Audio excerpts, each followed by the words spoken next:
My mom begged me to come home for the holidays. I'm Claire Miller, I'm 30, and like an idiot, I actually thought this Christmas might be different.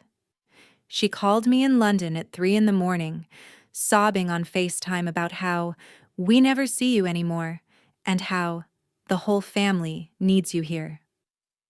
10 hours on a cramped overnight flight, 2 layovers, a dead phone battery, and I still showed up on her doorstep in San Diego with a suitcase full of gifts for my brother's kids. I was exhausted, smelled like airplane coffee, and my back was killing me. I rang the bell, heart pounding a little, stupidly hoping she'd hug me like she used to when I was a kid. The door flew open. No hello. No, how was your flight? No hug. Just my mom staring at my suitcase and saying, like it was the most normal thing in the world, "You'll babysit your brother's kids. We're going on a family trip." My brother stepped into the doorway, sunglasses on, duffel bag over his shoulder, the kids hanging off his arms. He smirked and said, "Hey guys, don't wipe your snot on Aunt Claire. She's jet-lagged." They all laughed like I was the punchline to a joke.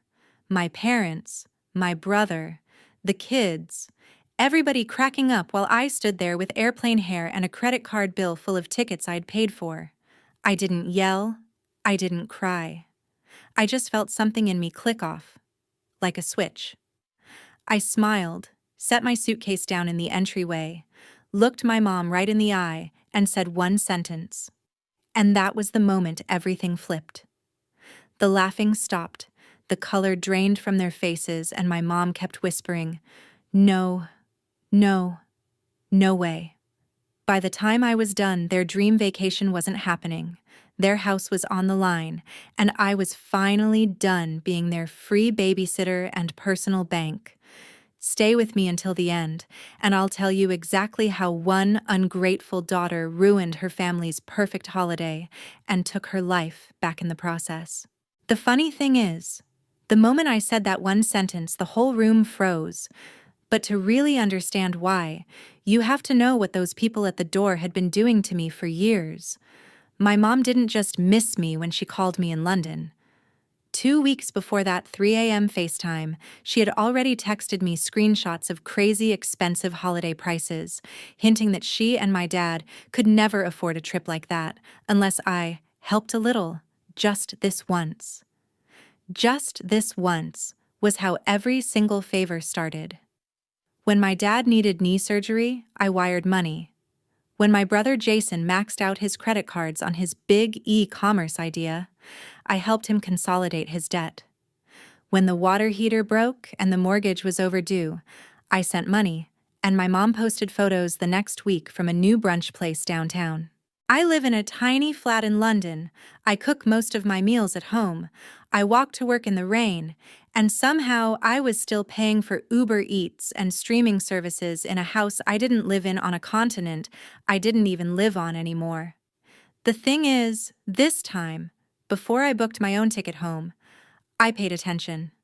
I saved every Zelle transfer, every PayPal receipt, every "thank you, honey, we'll pay you back when things calm down." I also noticed something else. An email from the bank with my name on a mortgage I did not remember signing up for, because a few years ago they had put me down as a co-borrower just to get a better rate, and I had been covering the shortfalls ever since.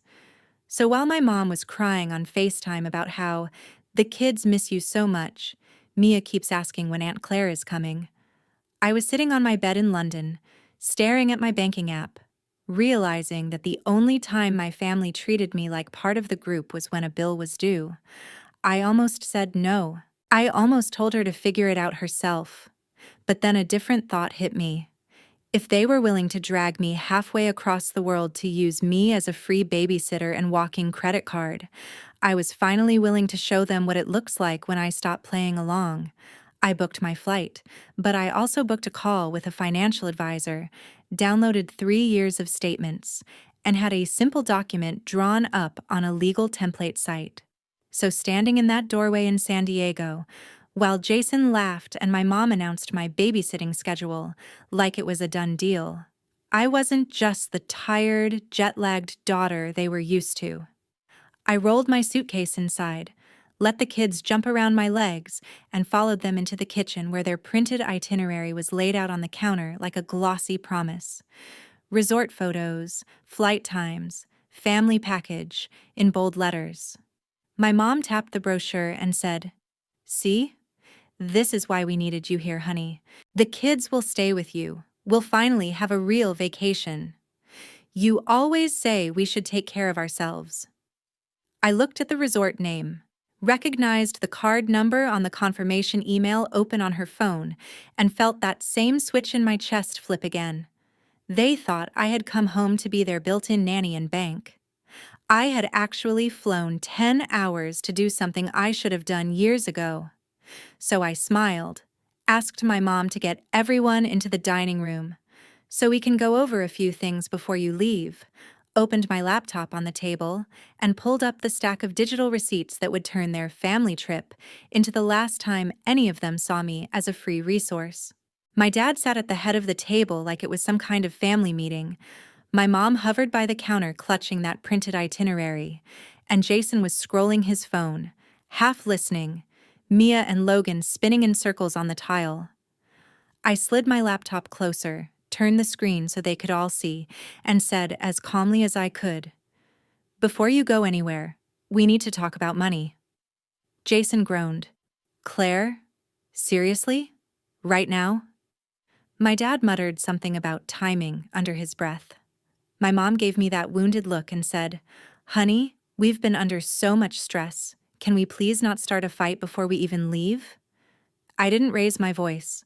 I just clicked to the first folder on my screen labeled Miller Household and opened a spreadsheet. Every line was dated, color-coded, and brutally clear. "Last March," I began, "you called me because the mortgage was 2 months behind. I wired $1,200. In June, Jason's business expenses maxed his card. I sent $2,500. When the water heater broke, $900. When Dad's truck needed new tires, $600. When the electric bill was past due, $300 here, $400 there. Every month for 3 years there's something." I scrolled slowly so they could see the amount stacking up, highlighting entries as I spoke.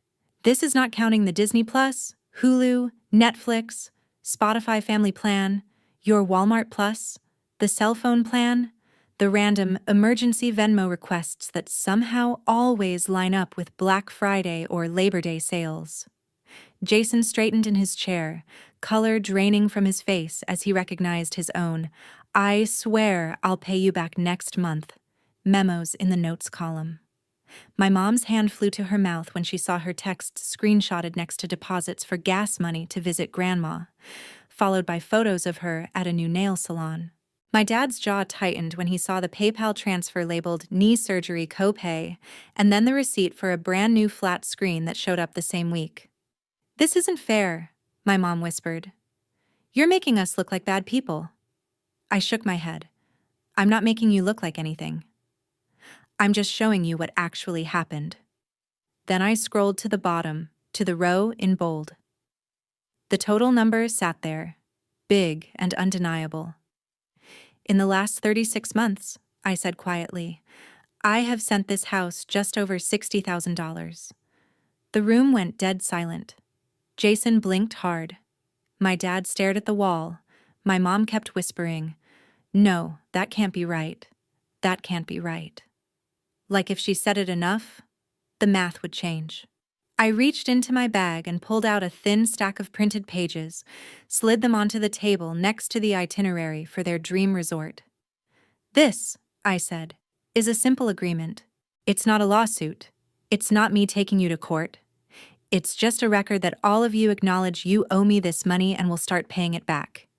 Even if it's slowly. $50 a month? 100. Whatever." I had it drafted using a legal template. My advisor looked it over. "All it says is that this," I tapped the 60,000 on the screen, "was not a gift." My dad finally snapped out of his shock. "We are family," he barked. "You don't put family in debt like that." "What? Are you going to sue your own parents?" I met his eyes. Family doesn't hide a mortgage in their daughter's name and call her when the payment's late. Family doesn't spend her money on vacations and brunch, and then tell everyone she abandoned them. My mom flinched like I'd slapped her. Jason grabbed the pages, skimmed the first paragraph, and his voice cracked.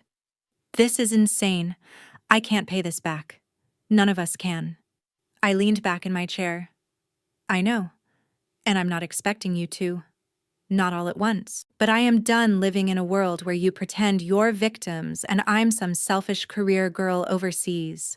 If you ever tell a neighbor or a cousin or Facebook that I left you with nothing, I will show them these numbers.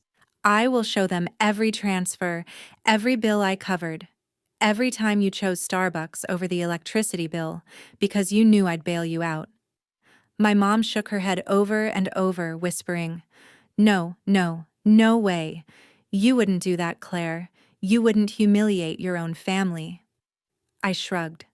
I'm not planning to, as long as you stop lying.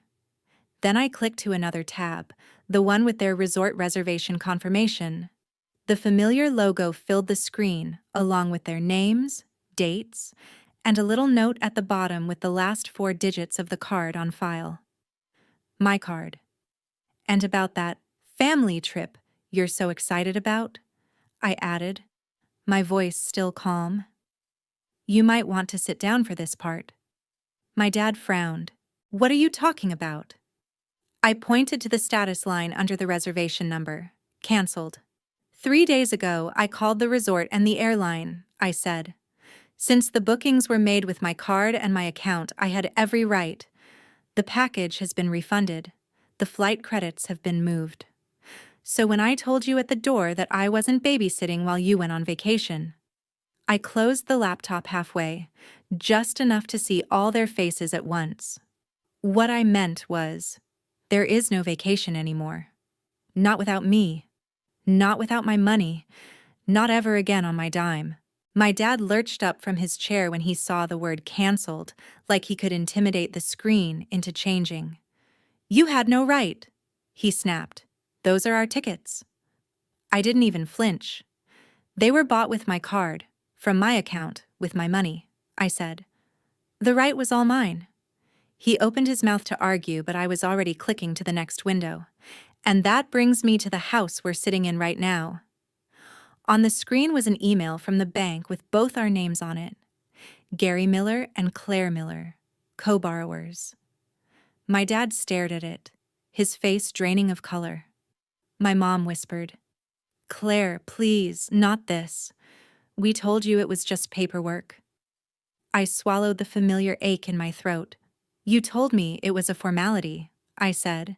You told me it wouldn't affect me, but I've been the one covering short payments on this mortgage for years. Every time you forgot a bill, it hit my credit too. I clicked a button and a small video window popped up in the corner of the screen.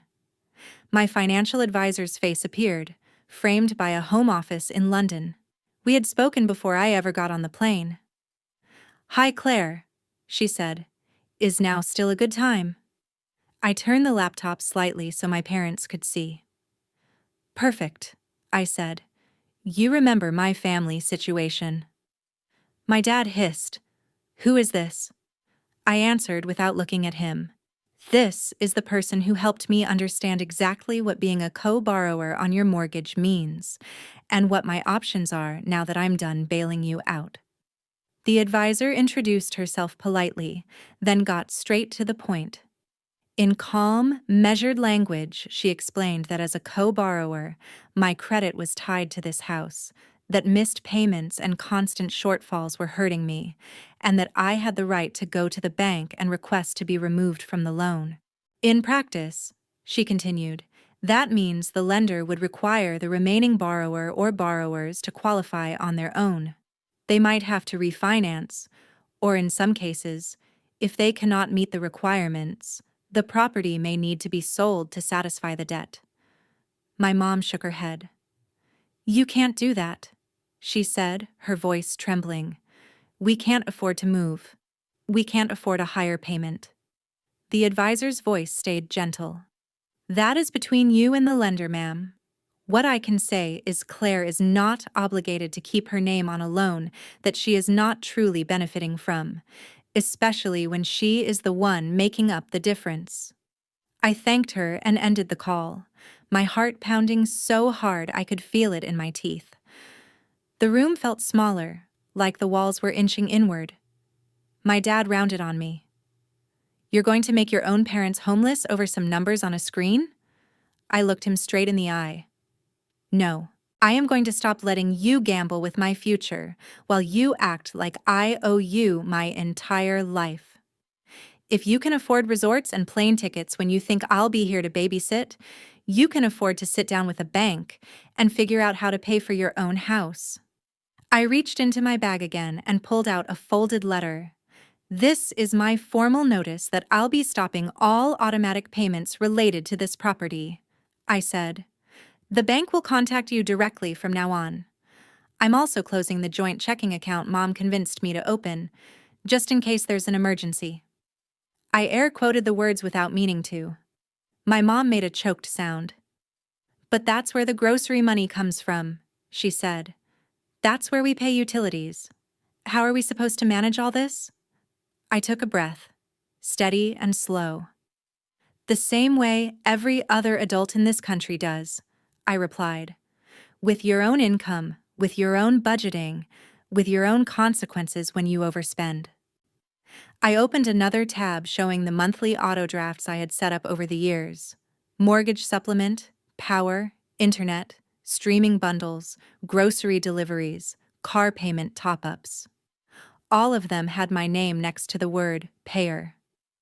As of today, I said, my cursor hovering over the cancel button for each one, these stop. You will get your own bills, in your own names. If they're late, that's between you and the companies, not me and my credit score. Jason finally spoke up, panic rising in his voice. Claire, you can't just pull everything away at once. At least give us time. I'm looking into more hours. I'll sign up for more delivery shifts, I swear. Just don't screw us like this. I turned to him. You're 34 years old, I said. You have 2 kids. You should have been doing that years ago without me dangling in the background as a safety net. He stared at the table, jaw clenched. For a second I almost softened. Almost slipped back into the role they had written for me. The fixer. The quiet helper. The girl who would cry in the shower and then open her banking app and make it all go away. But then I remembered the way they had laughed at the door, the way my mom had said, "You'll babysit," like it was a line item on their to-do list, and that softer part of me shut right back down. I hit cancel on the auto-pays, one by one. Confirmation emails pinged my phone. My mom's breathing got faster. My dad sank back into his chair, staring at nothing. This is cruel, he muttered. You're punishing us. I shook my head. No, I'm finally stepping out of a role you all wrote without asking me, and I'm giving you the chance to be honest about what you can actually afford without hiding behind my bank account. I closed the laptop and stood up, my legs shaky but steady enough. After this, I said, if you decide to tell anyone that I abandoned you, just remember I have every receipt, every bill, every transfer. I'm done being the villain in the story you tell other people to make yourselves feel better. I picked up my suitcase and added quietly, you wanted a real vacation. Maybe this is it. A vacation from pretending I'm your built-in solution to every bad decision. Let's see how you handle life without that. My dad finally snapped when he saw me rolling my suitcase toward the hallway. He jumped up so fast his chair scraped the tile. If you're walking out after this little show, don't bother coming back, he barked. You're not welcome in this house if you're going to hold money over our heads. My mom reached for my arm. Gary, stop. She just needs to calm down. We can talk about this, she said, but she didn't actually move to stand between us. Jason stared at the floor, silent. I paused in the doorway, hand on the handle, every muscle in my body shaking. A part of me wanted to drop everything, apologize, say I'd figure something out like I always did. Instead, I straightened up and said, "You're the one who decided my value here was measured in what I pay for. If I'm not welcome without my credit card, then I was never really welcome at all." My dad jabbed a finger toward the door. "Get out," he said, "and don't come crying to us when London chews you up and spits you out." I almost laughed at that. London wasn't the city that had been eating me alive. This kitchen was. I stepped outside, the California sun hitting my face, and pulled the door shut behind me. No one followed. No one called my name. The only sound was Mia and Logan arguing about a cartoon from the living room, blissfully unaware that their vacation had just evaporated. I ordered an Uber and dragged my suitcase to the curb, feeling more homeless than I actually was. The driver loaded my bag into the trunk and asked, "Where to?" I took a breath and gave him the address I had never given my parents. A high-rise in downtown San Diego, 15 minutes from their quiet little street, but a completely different world. 6 months before, after one too many midnight money transfers and guilt trips, I had used my savings and my steady UX salary to put a down payment on a tiny one-bedroom condo. I told my family I was just thinking about coming back to the States someday, but I had already signed the papers. The plan was to move in slowly, quietly, once I figured out how to disentangle myself from their finances without blowing everything up. Tonight proved there was no gentle way to do it. When the Uber pulled up in front of the glass building, it felt surreal. I swiped my key fob, wheeled my suitcase through the lobby I'd only seen twice, and rode the elevator up to the 8th floor. The condo smelled like fresh paint and new carpet, not like anyone's cooking or stress or desperation. Just empty. Mine. I dropped my suitcase in the middle of the living room and stood by the window, looking out over the city lights. For the first time in years, my phone wasn't buzzing with, "Can you send something until Friday?" Or, "The card got declined, can you fix it?" I opened my banking app and went through the last few things I still paid for that weren't in my name. The family Disney Plus? Canceled. The Hulu bundle? Canceled. The Spotify family account, the shared cloud storage, the random Apple charges for games the kids downloaded? Canceled, canceled, canceled. Each confirmation email felt like cutting a string that had been wrapped around my ribs for a decade. I brewed myself a cup of cheap grocery store coffee in my brand new, barely stocked kitchen and sat cross-legged on the floor because I didn't even have a couch yet.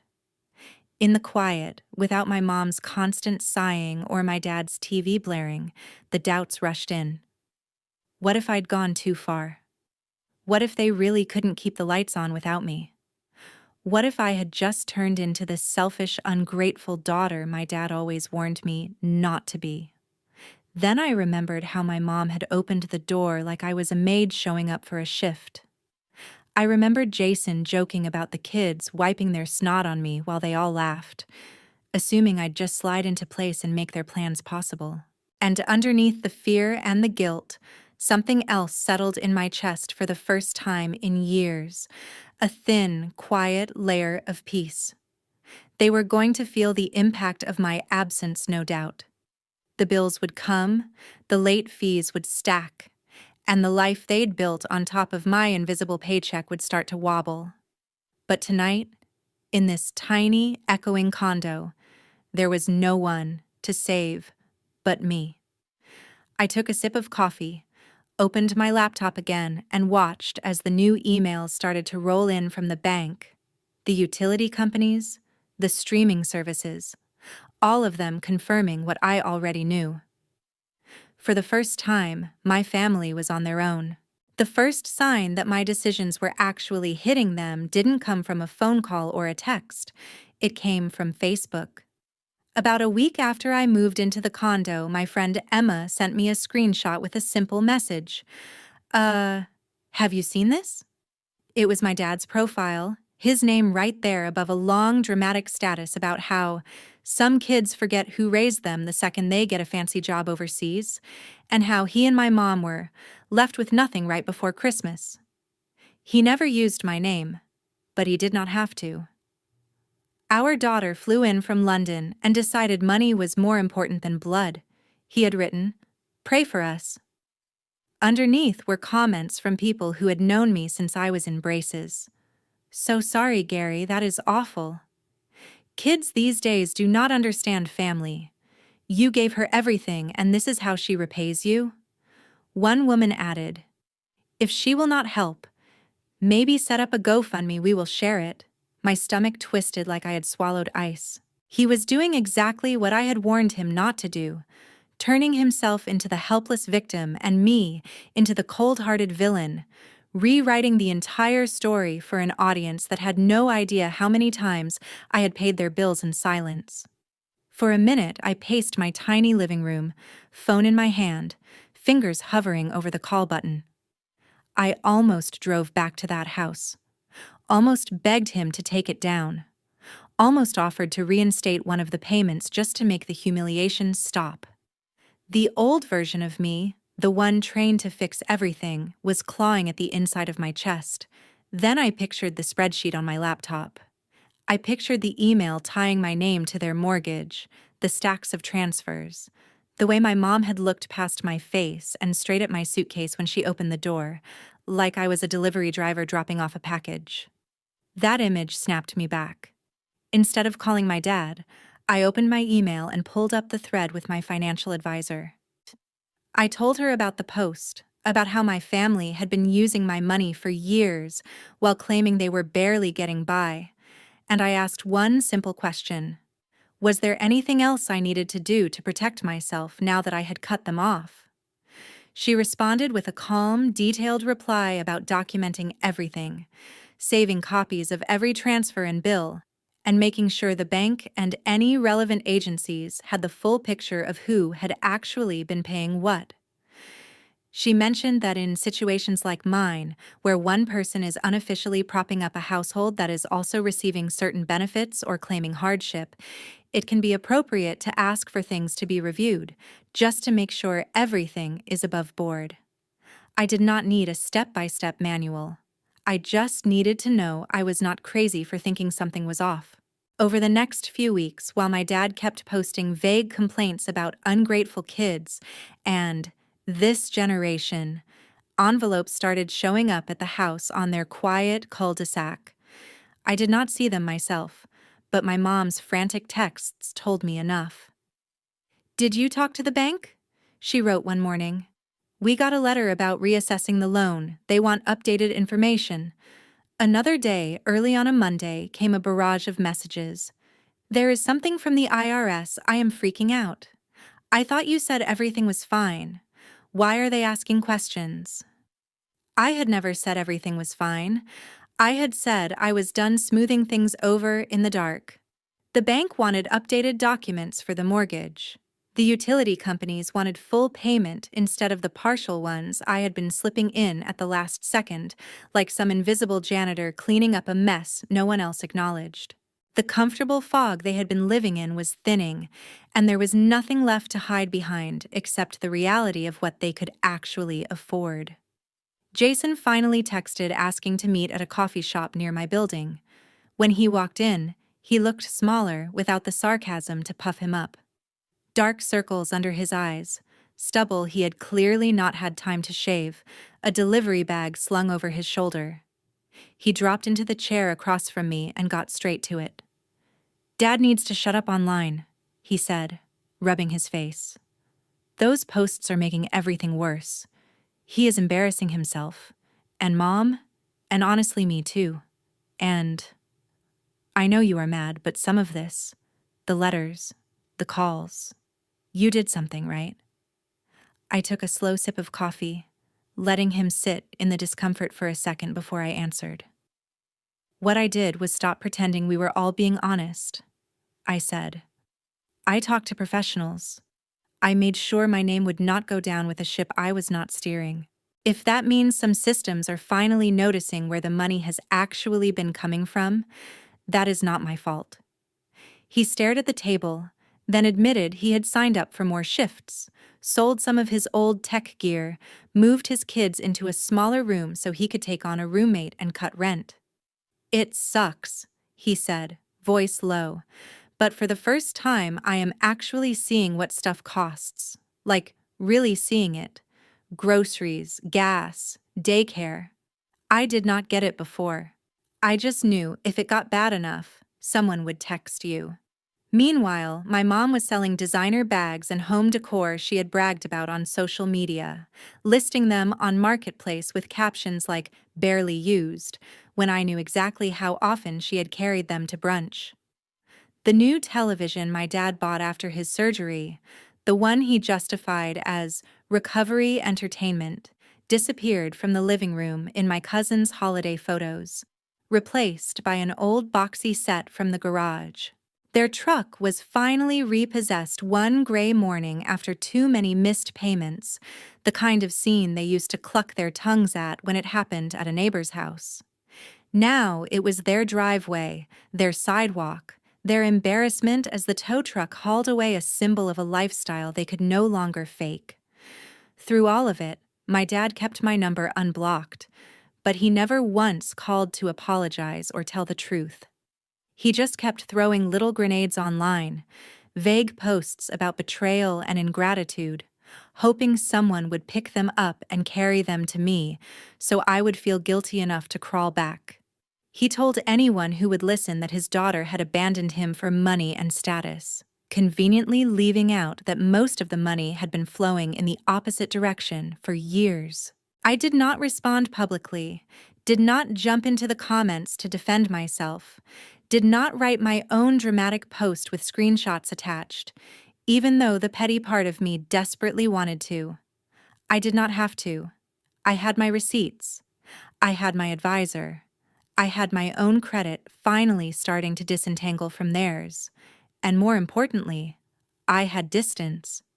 Every time I saw someone share his story about the cold daughter in London, or heard through the grapevine that he was holding court at the bar about what a disappointment I was, all I could think was that if they knew the real math, if they saw even one page of that spreadsheet, they would not be asking why I walked away.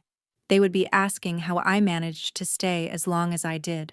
By the time Christmas rolled around again, the Miller house had turned into a different universe, and so had mine. I found out the pieces in strange little ways. A tagged photo of my mom at a discount store instead of her usual boutique. A grainy picture of Jason's kids in a small apartment instead of my parents' backyard. Comments from mutual friends asking if everything was okay. I didn't reach out. I focused on my job in San Diego, on building my portfolio, on decorating my condo one paycheck at a time. I bought a secondhand couch, a fake tree for the corner, and strung up cheap fairy lights that made the place look warmer than it had any right to feel. Then, one rainy Tuesday in December, someone knocked on my door. When I checked the peephole, my stomach dropped. It was my mom. She looked smaller somehow. No full face of makeup, no carefully styled hair, just a tired woman clutching a reusable grocery bag to her chest like a shield. I let her in, heart pounding. She stood in the middle of my little living room and turned in a slow circle, taking in the couch, the view, the tiny Christmas tree with 3 mismatched ornaments. "I didn't know it looked like this," she said softly. "I always pictured you in something bigger, fancier." I shrugged. "This is what I can afford, without paying for 2 households." She winced like the words physically hurt. Then she opened the bag and pulled out an envelope. Inside was a check. Not for 60,000, not even close. But it was something. "It's from selling things," she said quickly, eyes shiny. "Bags, some jewelry, that coffee table you hated. And I've been picking up extra shifts at the office. It's not much, but it's a start. I told Jason we can't pretend it was all a misunderstanding anymore." For a second I just stared at the check. It wasn't about the amount. It was about my mother, who had spent years acting like my money grew on trees, standing in my small, very human-sized living room and admitting, out loud, that she'd treated me like an ATM. She sat down on the edge of the couch and started crying. Not the manipulative, loud sobbing from the 3 a.m. FaceTime call. Quiet, broken little sounds. "Your father still says you betrayed us," she said. "He tells everyone you turned on your family because you think you're better than us. But I can't keep saying it. Not after seeing those papers. Not after the bank letters. We did use you. I did." I sat next to her, leaving space between us. "I'm not asking you to hate him," I said. "I'm asking you to stop letting him rewrite what happened just so he doesn't have to feel guilty." She nodded, wiping her face. "Jason's working," she added. "Like, really working. Driving late nights, doing warehouse shifts. He moved into a smaller place. The kids share a room now, but at least it's a place he pays for himself. He wanted me to tell you, thank you for the spreadsheet." I actually laughed at that, a short, surprised sound. "I didn't make that for him," I said. "I made it for me." She looked at me carefully. "Do you think someday we could have a Christmas where you come over and it's just dinner? No money talk, no hidden bills. Just us?" My throat tightened. "Maybe," I said, "but that only happens if everyone in that house understands I am not their safety net anymore. If I come, it's because I want to, not because there's a payment due." She nodded again, stood up, and hugged me, a real hug this time, the kind I'd been chasing for years. When she left, I slipped the check into a drawer. I didn't cash it right away. I just needed to know that, for once, the flow of money was pointed in the other direction. As for my dad, the last thing I saw from him was another vague post about family turning their backs. I muted him, then finally blocked his profile and his number. It felt less like slamming a door and more like closing a wound that refused to heal. That Christmas Eve, I sat alone on my couch, tree lights blinking, a cheap mug of hot chocolate in my hands, and for the first time in my life, I didn't feel obligated to be anywhere else. No flights, no babysitting schedule, no emergency transfers. Just quiet. Just mine. Here's what I learned. Family doesn't stop being family just because you say no. The people who truly love you will eventually adjust to your boundaries. The ones who were only there for what you could provide will call you selfish the moment you stop bleeding for them. It hurts. It's lonely. But sometimes distance is the only way to stop drowning in someone else's bad decisions. So let me ask you this. If the people draining your bank account and your sanity share your last name, would you keep paying the price just to be called loyal? Or would you walk away like I did and finally give yourself permission to be your own family first?